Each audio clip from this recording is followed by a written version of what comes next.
सैनिक भाइयों नमस्कार। आज हम लोग 8th CPC में फिटमेंट फैक्टर 3 तक पहुंच सकता है, नहीं होने से 2.60 तक अपना फिटमेंट फैक्टर तो 100% मिलेगा।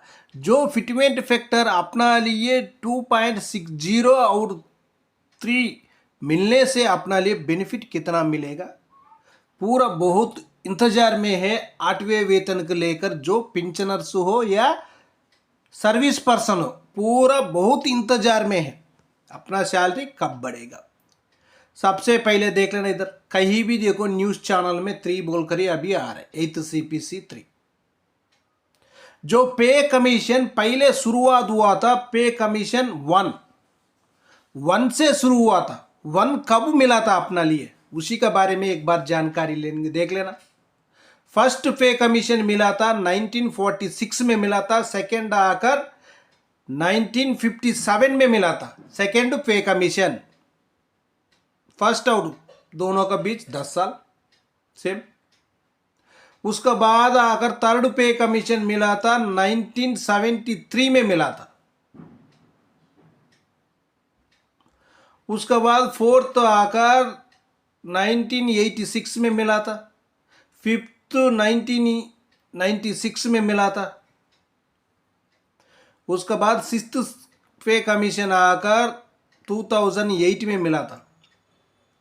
नेक्स्ट आकर जो 7th CPC आकर 2016 में मिला था। इसी में फिटमेंट फैक्टर अभी चल रहा है 2.57, लेकिन अपना लिए आकर 2.57 से आकर मिनिमम सैलरी दिया हुआ था, उसी में 18,000 जो एंट्री हो रहे नया से, उनके लिए सैलरी आकर 18,000 दे दिया। उसका बाद उनका इंक्रीमेंट बढ़ते रहेगा, उनका सैलरी भी बढ़ते रहेगा। लेकिन इसी में देखो 2.28, 2.57, 2.86, 3 फिटमेंट फैक्टर 3 के साथ कैलकुलेशन का टेबल है, एक बार देख लेना आप लोग। 18,000 वाले के लिए 3 फिटमेंट फैक्टर 3 मिलने से 54,000 तक उनको बेनिफिट मिलेगा। और इसी में देख लेना, जो फोर्थ पे कमीशन में 1986 में आकर अपना DA कितना था, परसेंटेज था, वो भी एक बार जानकारी ले लेना। 148% था। फिफ्थ में आकर 74% था।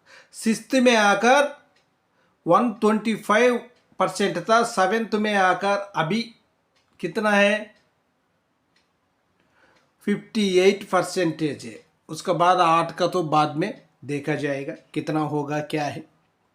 लेकिन इसी में आकर अपना लिए आकर सबसे ज़्यादा से ज़्यादा बेनिफिट मिलना बहुत ज़रूरी है। क्यों बोलने से, जो पे कमीशन 10 साल का एक ही बार आता है, इसी में आकर पेंशनर्स को जो उनका पे कमीशन से ही उनका बेसिक बढ़ोतरी होगा, नहीं होने से उनको वही बेसिक होगा, कोई बढ़ोतरी नहीं होगा। अभी का महंगाई देखकर उनको बढ़ाना चाहिए। कम से कम 2.57 से ऊपर ही होना चाहिए फिटमेंट फैक्टर, उसी से नीचे नहीं होना चाहिए।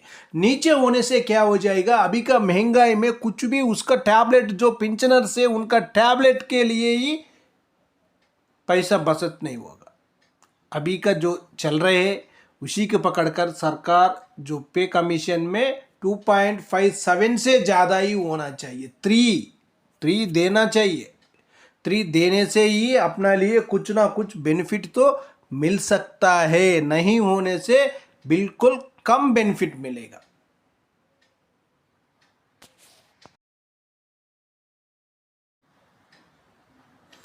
उसका बाद देखना, दो फिटमेंट फैक्टर 3 से कैलकुलेशन किया हुआ है। जो 7th CPC में आकर मिनिमम बेसिक 18,000 था, उसके लिए अभी 58% DR के साथ कैलकुलेशन करने से टोटल पेंशन कितना हो रहे उनका 28,440 रुपीस हो रहे। उनके लिए फिटमेंट फैक्टर 3 से कैलकुलेशन करने से 54,000 बन रहे। 18,000 के लिए फिटमेंट फैक्टर 3 से कैलकुलेशन करने से 18,000 सॉरी 18,000 के लिए फिटमेंट फैक्टर 3 से कैलकुलेशन करने से 54,000 आ रहे हैं। इसी में देख लेना आप लोग, जो इनका आकर 25,560 रुपीज तक बढ़ोतरी होगा मिलने से। उसका बाद 1.92 देने से कोई बेनिफिट नहीं है। इसी में कैलकुलेशन में भी आप लोग एक बार जानकारी ले लेना, देख लेना। 6,120 रुपीज का ये बढ़ोतरी होगा। अभी का महंगाई के लिए 6,120 रुपीज कोई भी बढ़ोतरी नहीं है। उसी की वजह से सरकार सोच कर ही जो फिटमेंट फैक्टर देना चाहिए। फिटमेंट फैक्टर से उसका परिवार जो 4 परिवार जीने के जैसा ही देना चाहिए। उसका जो कर रहे हैं, नौकरी कर रहे हैं, लेकिन उसके लिए सैलरी भी आना चाहिए ना, बढ़कर। सैलरी बढ़कर आने से ही वो जी सकता है। उसके बाद इसी में भी देखो 8th CPC में फिटमेंट फैक्टर 2.60, फिटमेंट फैक्टर 3 से ही कैलकुलेशन किया हुआ। 7th CPC में 18,000 ले रहा तो 2.60 से कैलकुलेशन करने से 46,800 बन रहे। सेम बेसिक के लिए 3.0 फिटमेंट फैक्टर से कैलकुलेशन करने से 54,000 तक उनको बेनिफिट मिल रहे। उसके बाद देखना पिंचनर्स, जो सर्विस वालों को तो देख लिया, अभी पिंचनर्स का भी देखना। जो OROP3 मिला हुआ होने से आपके लिए बेसिक 20,463 आपका बेसिक होगा। 2.60 से कैलकुलेशन करने से 53,203 रुपीज बन रहे। सेम बेसिक के लिए 3.0 से कैलकुलेशन करने से 61,389 रुपीज तक बन रहे। फिटमेंट फैक्टर 3 देने से ज़्यादा बेनिफिट होगा। नायक साहिबान 22 साल सर्विस किया हुआ नायक साहिबान वही ग्रुप का है। उनका बेसिक आकर OROP3 में 23,569 है। उनको 2.60 से कैलकुलेशन करने से 61,279 रुपीज है। सेम बेसिक के लिए 3.0 से कैलकुलेशन करने से 70,707 रुपीज है। इसी में क्या हो जाएगा, इनको इतना बेसिक देने से ही उनका कुछ ना कुछ बेनिफिट होगा। इसी में DA तो नहीं मिलेगा ना। DA तो 1 जनवरी 2026 से DA नहीं मिलेगा, उनका बेसिक ही होगा। उसी का वजह से उनको उतना मिलना बहुत जरूरी है।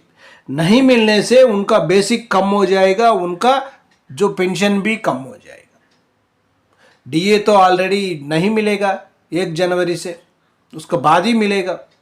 नेक्स्ट देख लेना हवलदार साहिबान 24 साल सर्विस कर दिया। OROP3 का मुताबिक उनका बेसिक 24,763 है।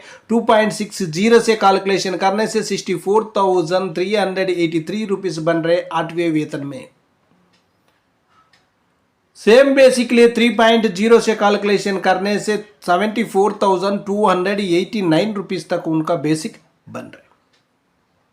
इतना तो बनना चाहिए।